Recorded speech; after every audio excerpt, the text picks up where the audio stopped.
Salut à tous, comme vous le savez tous, après 2 ans et demi de fermeture, le Japon va enfin réouvrir ses frontières à tous les touristes à partir du 11 octobre prochain.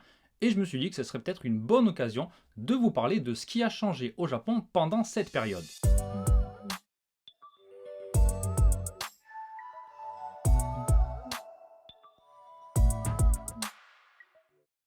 On commence par les fermetures. Vous vous doutez bien qu'avec les touristes qui ne venaient plus au Japon, il y a pas mal d'endroits qui ont dû mettre la clé sous la porte. Il y a aussi des lieux qui ont dû fermer parce qu'il y a des projets de rénovation, certains qu'on retrouvera bientôt ailleurs et d'autres qu'on ne reverra plus malheureusement. Tout d'abord à Odaiba, il y a eu pas mal de fermetures puisque tout le quartier, toute la zone va être reconstruite et il y a eu notamment le Oedo Onsen Monogatari qui a fermé en septembre 2021. C'était un lieu très prisé par les touristes principalement qui vous permettait de vous baigner dans des onsen et il y avait une ambiance, une décoration de l'époque Edo. C'était très sympa mais malheureusement c'est fermé depuis fin 2021. Toujours à Odaiba, le MegaWeb Toyota City Showcase a fermé ses portes le 31 décembre 2021.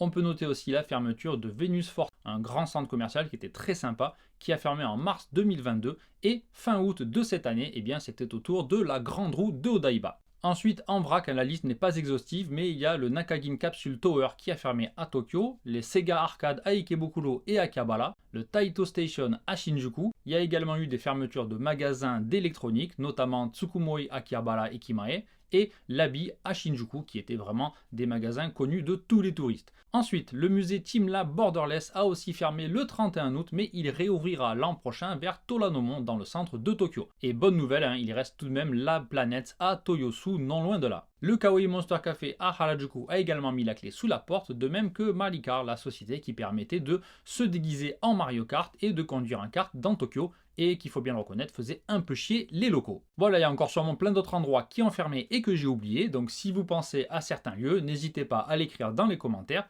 Et au passage, si vous aimez cette vidéo, n'hésitez pas non plus à me le dire et à appuyer sur le bouton like, ça fait toujours plaisir. Après les mauvaises nouvelles et les fermetures, place maintenant aux nouveautés parce qu'il y en a eu pas mal, vous vous en doutez, que ce soit des ouvertures de nouveaux magasins ou des rénovations.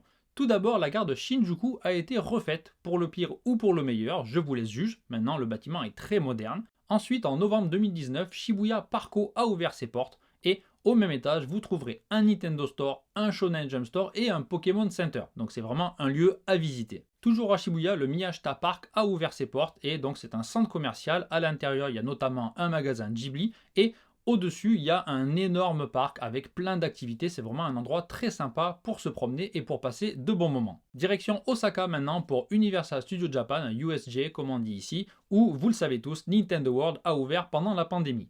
Alors attention si vous comptez y aller comme des fleurs, c'est un peu chiant pour y rentrer. J'y suis pas allé, mais d'après ce que j'ai compris, il faut obtenir un ticket d'entrée qui est distribué chaque matin dans un endroit précis du parc et après, on peut enfin accéder à la partie Nintendo World à l'heure indiquée sur le ticket. Si j'ai la chance d'y aller un jour, je vous ferai un rapport plus détaillé, mais en attendant, si quelqu'un a plus d'infos, qu'il n'hésite pas à partager. On reste dans les parcs d'attractions, mais direction cette fois Tokyo Disneyland, qui au passage n'est pas à Tokyo, et où une nouvelle zone consacrée à La Belle et la Bête a ouvert en 2020. Alors au passage, là aussi, si vous voulez aller à Tokyo Disneyland ou à Tokyo DisneySea, il faut absolument réserver son ticket à l'avance. Si vous vous pointez sans ticket, vous ne pourrez pas en acheter sur place, donc attention, renseignez-vous bien. Dernier parc d'attractions sur la liste, évidemment le parc Ghibli qui ouvrira en novembre à côté de Nagoya. J'en ai déjà parlé plusieurs fois dans le petit journal du Japon, mais ça sera très difficile dans les premiers temps en tout cas d'y aller parce que pour acheter les tickets, il faut gagner une loterie en ligne et c'est déjà trop tard si vous comptez y aller pour novembre. Voilà, espérons que d'ici quelques temps, tout le monde pourra y aller librement. Voilà, comme vous venez de le remarquer, il y a beaucoup d'endroits, notamment les parcs d'attractions, qui demandent absolument des réservations avant d'y aller.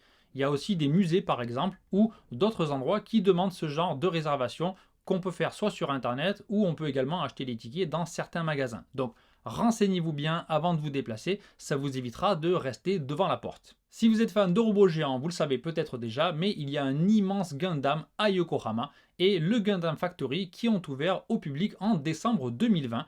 Donc c'est situé dans le quartier de Minato Mirai, tout au bout du parc Yamashita. Ça devait fermer cette année, mais finalement ça a été prolongé et vous pourrez y aller jusqu'à fin mars 2023. Si vous n'êtes pas vers Yokohama mais plutôt vers le sud du pays, eh bien rassurez-vous, il y a également un Gundam géant à Fukuoka depuis mars 2022. Il est situé au Mitsui Shopping Park Laporte. Et c'est également dans ces deux villes, donc Yokohama et Fukuoka, que depuis cet été, vous avez aussi les deux premiers cross-stores Bandai Namco du pays. Je suis allé à celui de Yokohama juste après son ouverture et j'ai fait une vidéo pour vous montrer un peu l'intérieur. Il y a des tonnes de trucs à voir, des milliers de gâchapons, c'est vraiment immense, vraiment un lieu à visiter pour tous les fans d'anime et de figurines en tout genre. Si ça vous intéresse, la vidéo est sur ma deuxième chaîne, je vous mettrai le lien dans la description. Passons maintenant aux nouvelles règles qui ont été mises en place pendant la fermeture du pays.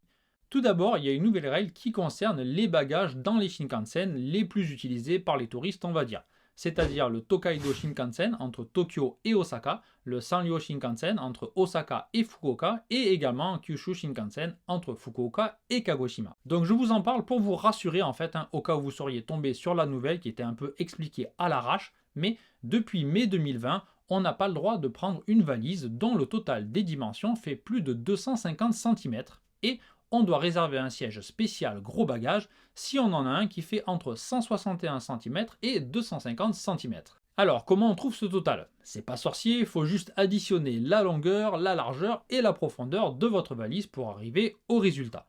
Si vous avez oublié de mesurer ça avant le départ, pas de souci, ne vous inquiétez pas, hein. Comme dans les aéroports, il y a des trucs pour mesurer sa valise dans toutes les stations du Tokaido Shinkansen. Bon, je vous ai expliqué comment mesurer, mais franchement, c'est pas la peine de sortir votre mètre et de vous inquiéter. L'immense majorité des valises fait bien entendu moins de 161 cm. Par curiosité, j'ai cherché sur Amazon France et les valises de 120 litres font toutes moins de 161 cm. Donc, à moins d'avoir une valise incroyablement grande, vous n'aurez même pas besoin de réserver un siège spécial.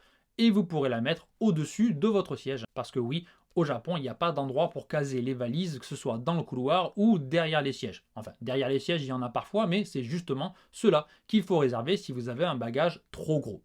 Ah, et un autre truc, les valises ne doivent pas faire plus de 30 kg. Mais là aussi, si vous venez de prendre l'avion, en général, vous vous êtes limité à 23 kg pour ne pas payer la surcharge. Petite info au passage, bon à savoir pour tout le monde, que vous fassiez partie des 99,9% de gens avec des valises d'êtres humains normaux ou des 0,1% qui ont volé la valise d'un titan. Vous pouvez vous faire livrer vos valises directement à votre hôtel par des sociétés comme Yamato par exemple. Attention, là aussi il y a des histoires de taille et de poids, donc pour les 0,1%, vérifiez sur le site de ces transporteurs. En général, il faut compter 2500 yens, donc moins de 20 € pour se faire envoyer ces valises. Alors personnellement, j'ai jamais utilisé ce service, je sais que ma belle-mère l'a déjà fait, mais voilà, en général, je voyage avec une ou deux valises et dans les gares, un peu partout, vous avez des escalators évidemment ou des ascenseurs, donc voilà. C'est pas non plus très difficile de se déplacer avec des valises à Tokyo et au Japon en général, je dirais. On reste dans les trains avec les JR Pass. Si vous êtes touriste, vous avez maintenant le choix entre plein de passes plus ou moins longs et plus ou moins chers qui couvrent des régions bien spécifiques. Donc ça peut être très intéressant pour voyager moins cher que de prendre le JR Pass national en fonction de votre itinéraire. Et si vous habitez ici pendant un an par exemple, en visa étudiant ou en PVT, ou même si vous êtes installé au Japon depuis plusieurs années comme moi, il existe maintenant plusieurs JR Pass très intéressants et disponibles pour tous les résidents. J'ai fait une vidéo complète sur le sujet il n'y a pas longtemps, je vous mettrai la vignette à la fin de la vidéo, vous n'aurez qu'à cliquer, allez la regarder, ça vaut vraiment le coup et ça vous fera faire de belles économies si vous comptez vous déplacer au Japon en train. Un mot maintenant sur les modes de paiement. On entend encore rabâcher aujourd'hui sur les réseaux sociaux et dans les médias que le Japon c'est le pays du liquide et que beaucoup de magasins refusent d'autres modes de paiement. Alors, c'était peut-être vrai il y a pas mal de temps. Moi, depuis que je viens au Japon, il y a plus de 10 ans, eh bien, beaucoup de magasins, les grands magasins en tout cas, acceptaient déjà les cartes de crédit et dans les combini, dans certains distributeurs, on pouvait retirer. Et depuis le Covid, eh bien, ça s'est beaucoup développé et maintenant, en tout cas dans les grandes villes, à Yokohama, à Tokyo, mais également dans d'autres régions, j'en ai déjà parlé dans ma dernière FAQ, dans le nord du pays, dans le sud du pays, l'immense majorité des magasins acceptent les cartes de crédit et au moins les moyens de paiement sans contact. Des moyens de paiement sans contact, il y en a plus de 85 enregistrés dans tout le pays. Vous avez par exemple PayPay, Rakuten Pay, LinePay, DPay, il y en a des tonnes. Vous avez également Apple Pay, même si je crois que le nom ici est un peu différent.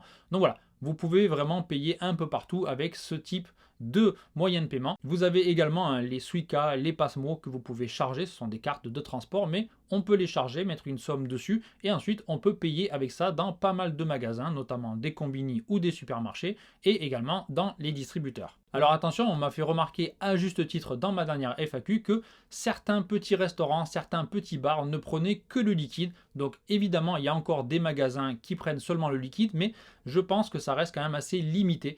Donc prenez toujours un peu de liquide avec vous au cas où, mais pour le reste des magasins, si vous voulez faire du shopping ou autre, ils prendront souvent la carte de crédit ou un de ces moyens de paiement sans contact. Autre nouveauté au Japon, depuis juillet 2020, les sacs en plastique sont payants dans les supermarchés et dans certains magasins, mais pas tous. Je ne connais pas exactement les règles, mais dans certains magasins de vêtements ou dans certains magasins où on achète de la bouffe à emporter, ils vous filent un sac.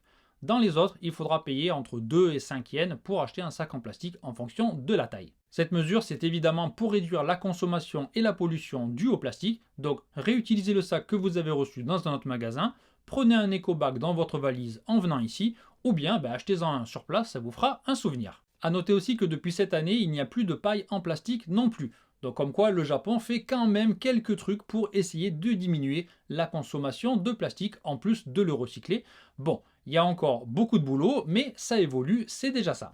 Autre changement très positif, depuis le 1er avril 2020, la quasi-totalité des bars et des restaurants sont devenus complètement non-fumeurs.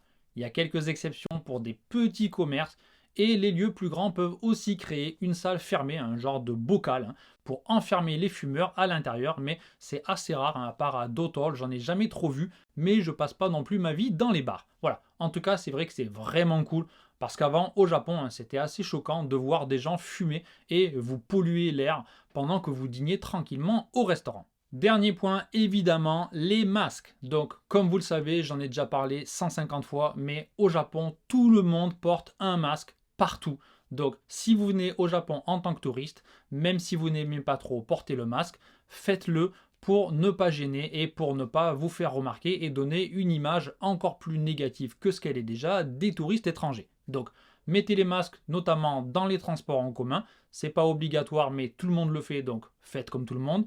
Et dans les magasins, la plupart des magasins et des restaurants écrivent qu'il faut mettre le masque quand on entre. Donc, si vous faites du shopping, mettez le masque, désinfectez-vous les mains à l'entrée. Donc ça, c'est comme vous voulez. Moi, des fois, je le fais, des fois, je le fais pas. Par contre, je mets toujours mon masque. Et dans les bars, dans les restaurants et dans les cafés, mettez votre masque juste pour commander. Et une fois que vous serez assis à votre table, vous pourrez l'enlever pour consommer et pour discuter même. Il y a plein de Japonais qui n'ont pas de masque dans ces endroits et qui papotent pendant des heures. Donc voilà.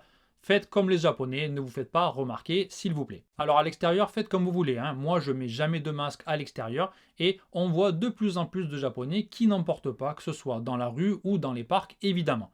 Donc il y a encore peut-être 90% des gens qui en portent tout le temps, même à l'extérieur, même tout seul dans leur voiture, voilà. Mais si vous venez en tant que touriste, mettez-en un seulement à l'intérieur et dans les transports en commun, ça sera déjà pas mal. Pour conclure, un petit mot pour vous encourager à venir au Japon le plus vite possible, tout simplement parce que même si les frontières réouvrent le 11 octobre, j'imagine qu'il n'y aura pas des millions de touristes qui arriveront dans les premières semaines, voire dans les premiers mois. Donc, si vous pouvez le faire, évidemment, tout le monde ne peut pas, eh bien, je vous conseillerais de venir au Japon à la fin de l'année ou maximum au début de l'année prochaine. Ça vous évitera d'avoir encore trop de monde comme ça pouvait être le cas avant la fermeture des frontières et de profiter d'endroits comme Kyoto par exemple qui étaient vraiment insupportables avant la fermeture des frontières. Il y avait trop de touristes partout. Donc si vous venez maintenant, vous pourrez peut-être profiter d'un Japon un peu plus cool. Si cette vidéo vous a intéressé et qu'elle vous est utile, il y a le bouton merci et le bouton rejoindre sous la vidéo pour me remercier ponctuellement ou pour me soutenir régulièrement.